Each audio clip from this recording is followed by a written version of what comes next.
and welcome to the Late Night Knits podcast with me, Alex. I'm in the Midlands in the UK. I don't know if you've seen my other podcast, but yeah, feel free to have a little look at the last two podcasts that I've made. This episode we're going to be talking about Jacob's sheep, Tour de Fleece, and sort of my works in progress and stuff. Yeah, so I hope you enjoy the show.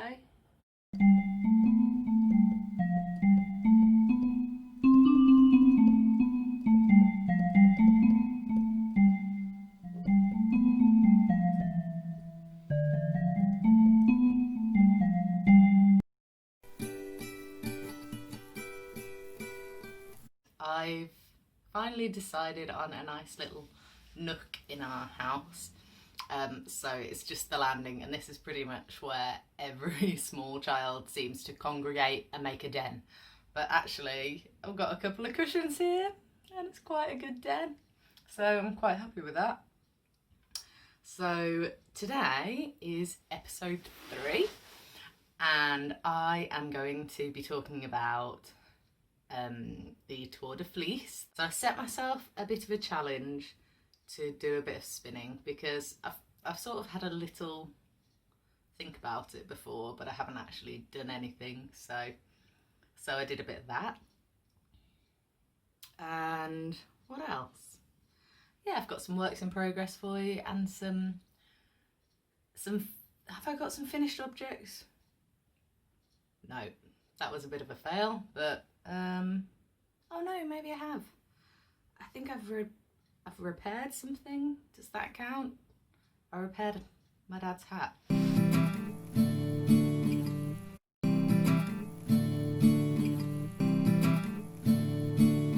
I started crocheting something because I kind of lost my knitting mojo the other week, but I've always wanted to knit up this cashmere wool stuff. It's JC Rennie, and oh, so soft.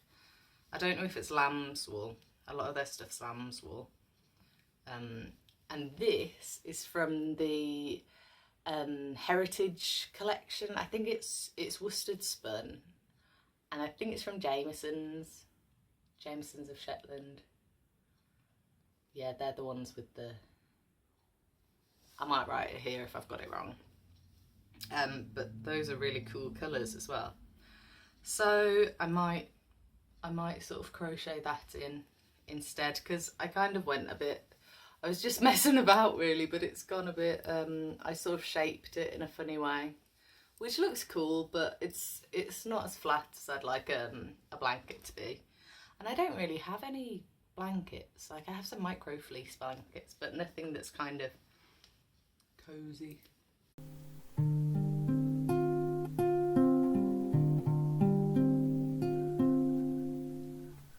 So I'm going to spin with some John Arbon tops, and they're from a worsted spinning mill in Devon, and they're really nice. They've got a really nice team, and they sort of show, like in their annual, they've got little videos of all of pictures of sort of what the team does, and ask them questions, and they've got a word search and stuff.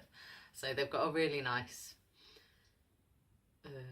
atmosphere about them. So yeah, so I bought the brightly coloured unicorny fluff, and yeah, I finally decided to do something with it. So this section with the turquoise and pink is the Breckening, and what I found a bit tricky about that was the fibres kept on sort of slipping, and they didn't want to attach into the sort of wool that I had on the spindle. So what I'd do is I'd layer some of the len wool that I had with it and sort of spin it together, and then it sort of caught it. But actually it's a different blend from this purpley alternative Gulana one, which is that's a John Arbon top as well.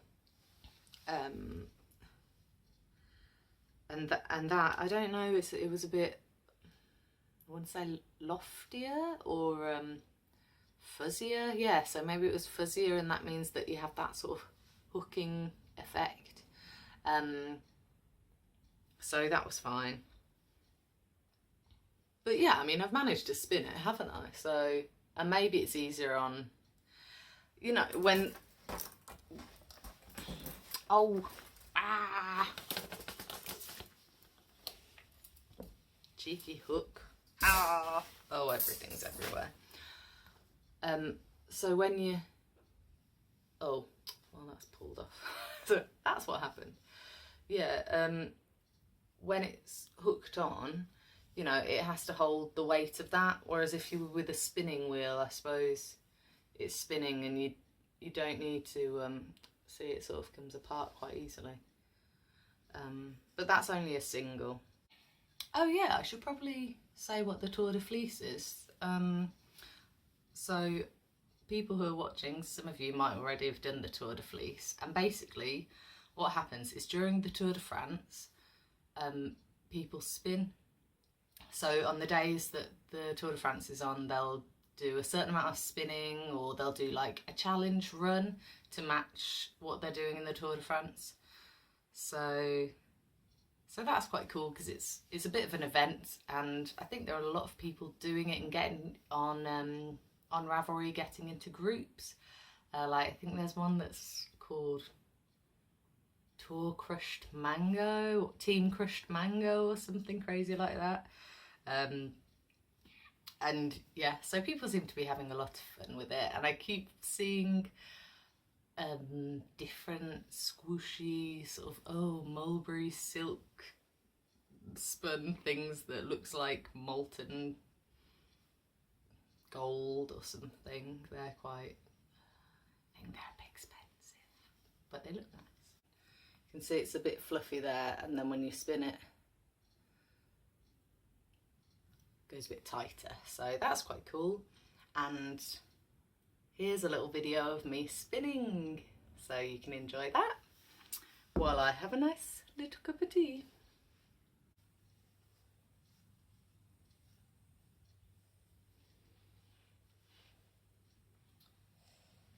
Right, so I've just got these John Arbon, Guiana, and oops, a bit of this Lenwell from the Witchwood Spinner. And one's a bat and one's a top. So I'm probably not, yeah, don't take any advice from me about spinning, but this is just how I'm doing it.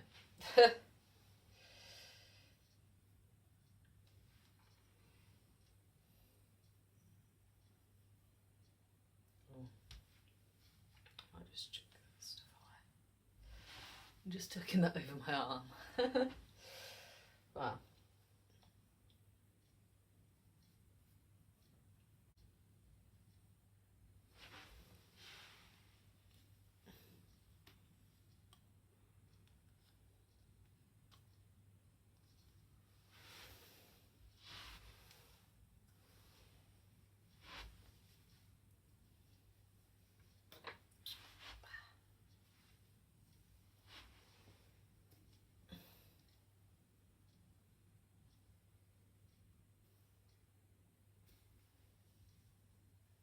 I've seen someone with an electric eel nano, which looks amazing. It's like a tiny little bobbin that goes round and it's electric.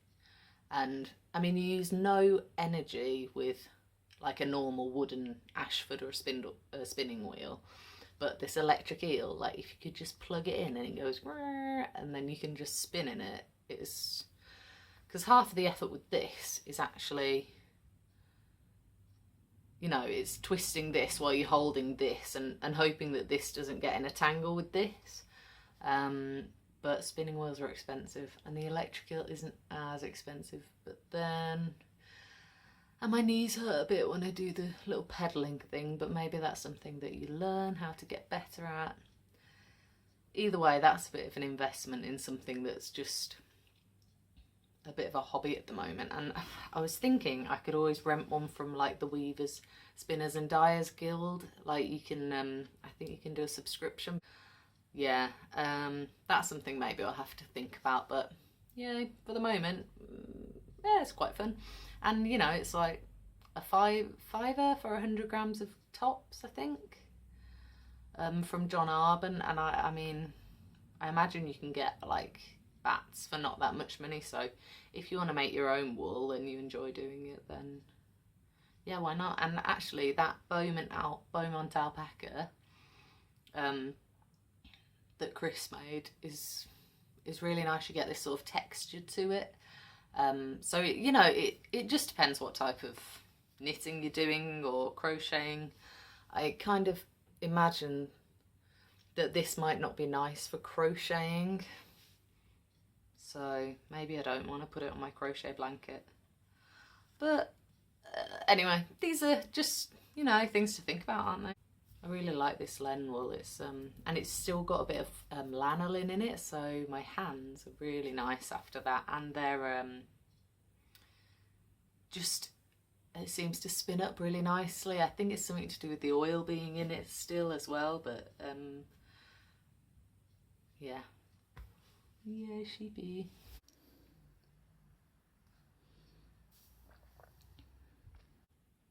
And this is Vovo yarn. I don't know how you pronounce it. It's Portuguese, so it might be Bobo. If that's not the right way, tell me. So yeah, it's a little old grandma. It means grandma in Portuguese. And this little grandma's hugging a sheep, which is cute. So yeah, and that was a really good price actually.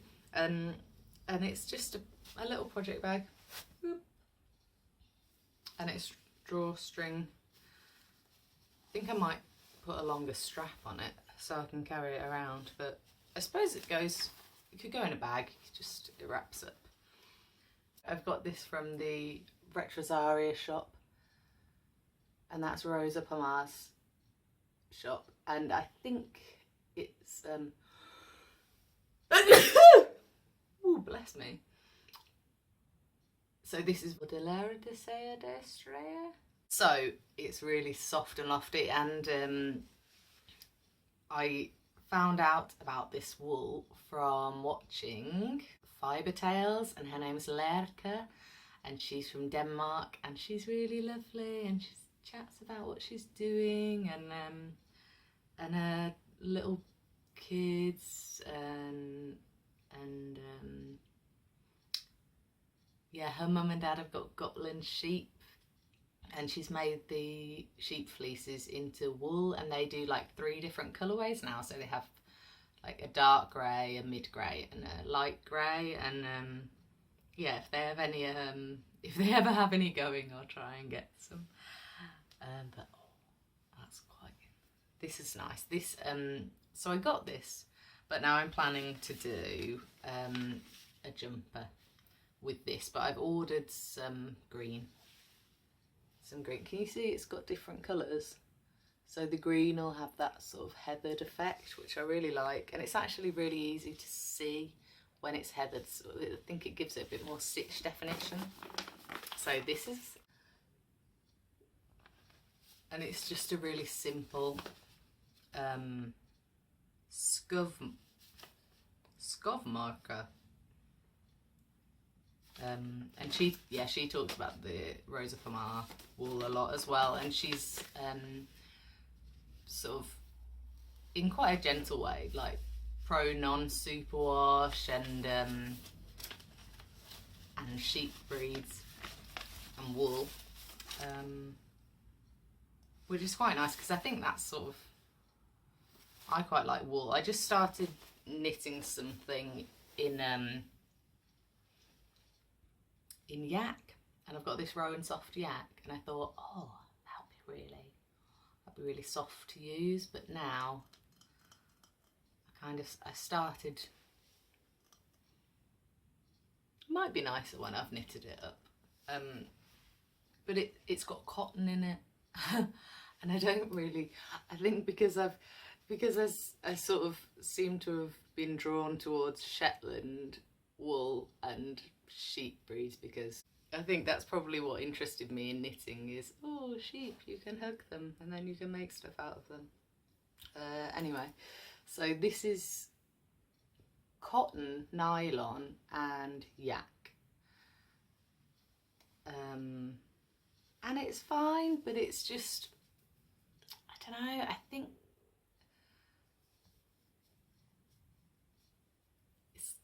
there's something I don't really like about it. It's alright, it's alright next to the skin, I just don't really, there's something about when you're knitting with it, it's sort of,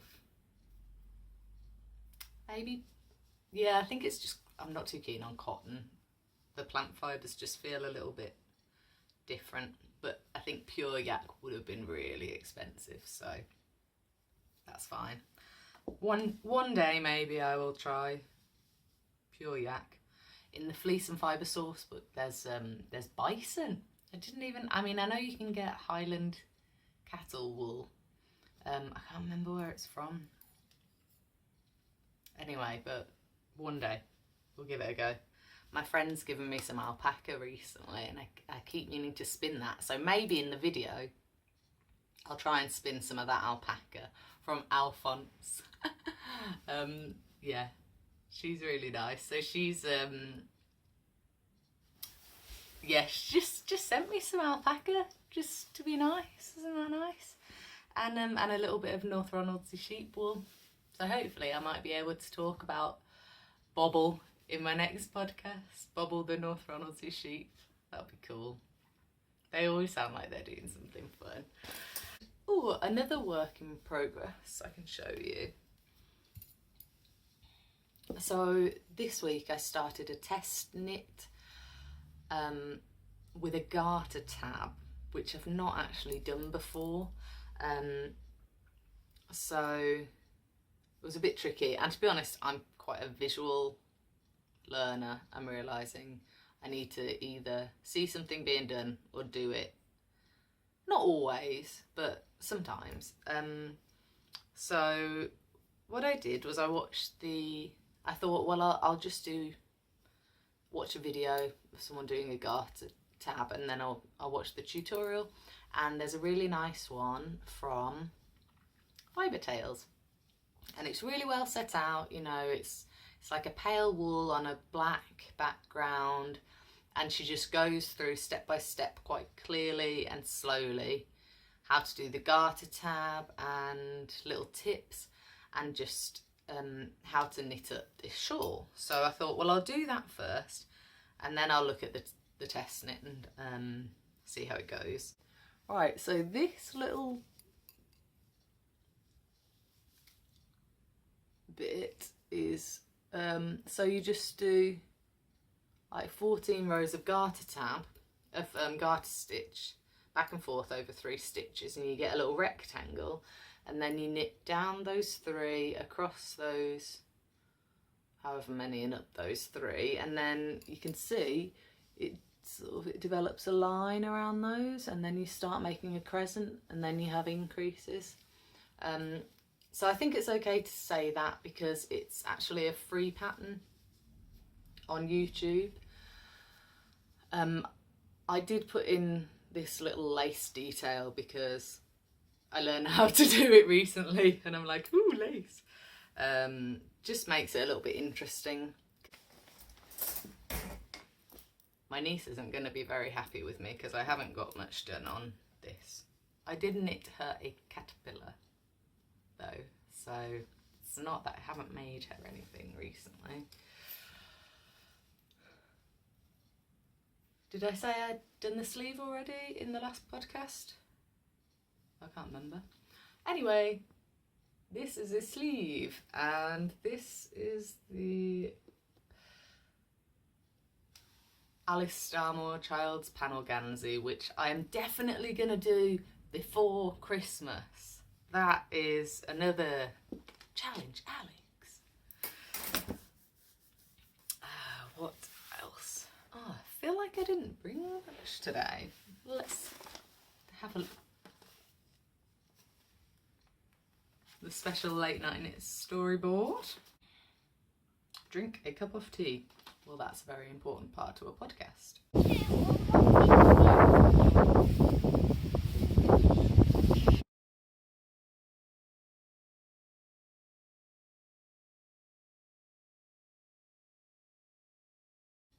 Oh yes, I should tell you about my favourite podcasters. So at the moment, my favourite podcasters are... Oh, I didn't think I'd have much to say, but actually, yeah. So... What's that? Oh. So this week I've been watching the Woolly Mammoth Fibres podcast, and that's with Emma. And she's really lovely. She's always got something woolly and knitted on, so it makes me feel like I don't actually have many knitted items. I think I flit from one project to the other, like, ooh, I'll start that project, and then get halfway through and then go, ooh, I've got that other wool that I haven't used, I'll use that. So I'm quite excited to do that jumper that Laight from Fibre Tales podcast has designed, because it's like, it looks quite simple, like it's got a little slightly textured yoke, but I think it'd be quite quick to knit up, and then I'll have a jumper and it'd be green, which I really like that colour. What? Oh yeah, Woolly Mammoth Fibres. So Emma she's just started designing a shawl, I think recently, and I think she's going to send that out to test knitters. And the last podcast that I watched, she's doing an advent calendar already, getting ready for Christmas already. And yeah, so she does like a skein, I think, for every day of Advent, and then you get a big skein on Christmas Day. So she's dyed all this stuff naturally, and yeah, if you want to look at her podcast, I'll link it below. But she's from Northern Ireland, and yeah, she seems really funny. And she's made this. In the last one I was watching, she's like made this cowl, and it's like coral or pink, but I think she's done it in her own naturally dyed stuff, and then she pulls it over her head and looks like E.T. It's really funny. It was quite funny. Yeah, and she goes out in the garden a lot, and that's quite nice, because I really like seeing what people are planting. I've planted some dye plants this year, so hopefully, I think I need to propagate the madder that I've got a bit more, so that I can actually get some roots. But I've got some deep trays that I could probably use for that. So and I did some solar dyeing recently with madder and got quite good results. So I just need to make up some soil that's got alkaline, because madder, if you want a red madder, alkaline's supposed to be quite good for that. So if they grow with a bit of lime, and then what I did with my solar dyeing was I put chalk in like a little glass pot with the madder and the fibre, and it went quite a weird colour.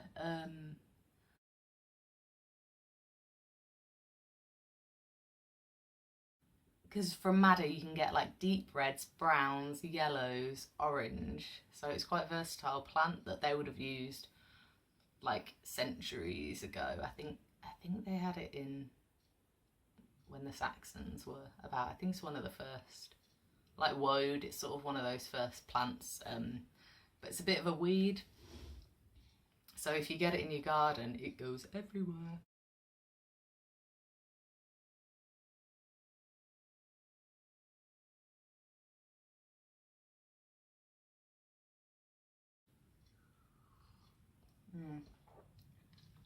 It's really nice to have my drink me chai, which is what I usually drink at my climbing centre that's closed at the moment. So I hope you're all managing to keep doing your social things. I'm hoping that the centre, I think it'll be open soon, so, but at the moment, knitting is my superpower.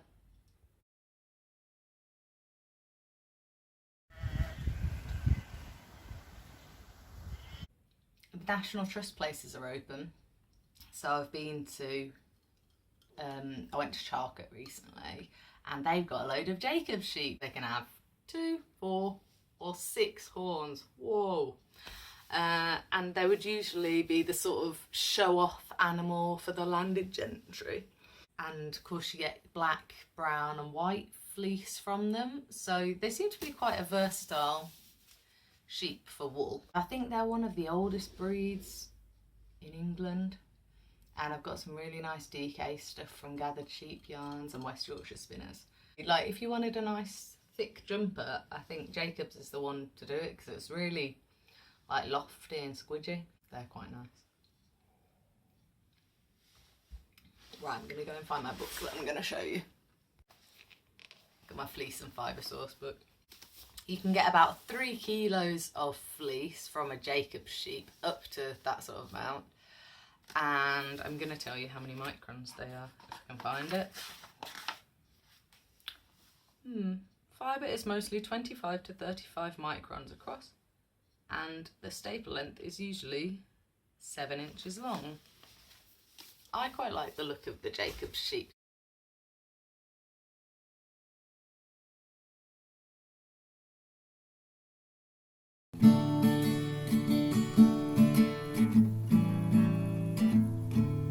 The other book that I was going to show you is this one, Yarnitecture. This is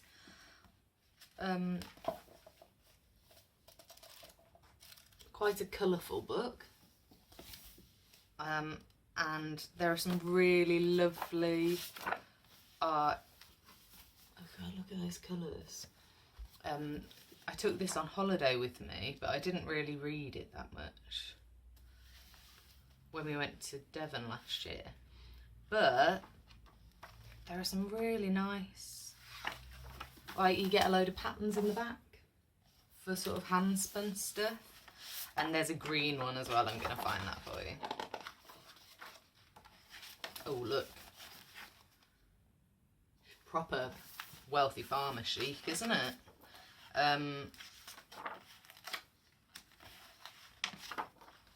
Yeah, this one. That's quite nice. Dye Goddess pullover. I didn't expect to get any patterns in the back of this book, so that was quite nice. Oh yeah, Wenny shawl, and you use Wensleydale for it. Hoo-hoo, that's nice. Yeah, I was quite interested to look at this pattern actually, to see how they constructed that, because that looks a bit funky. So this book doesn't tell you how to spin, but it's like, it just shows you different challenges. She gives you some tips like how to do spinning from the fold, which is you fold the fabric over your finger. If you're interested in a little bit about that, I think the Pins and Needles podcast lady, I'm going to forget her name now, Zoe from Pins and Needles podcast, she did that. I think it hurt her hand a little bit, but she does talk about it, and I'm not sure if she's like really into spinning, but she did some spinning for Tour de Fleece. If you want to support the tea, the time, the tech, then pop along to my Patreon page, which is Late Night Knits. Thanks for watching, and I hope to see you again soon. If you're interested in following what I'm doing, you can follow me on Instagram at Late Night Knits, or Ravelry at Late Night Knits, and yeah, same on Facebook.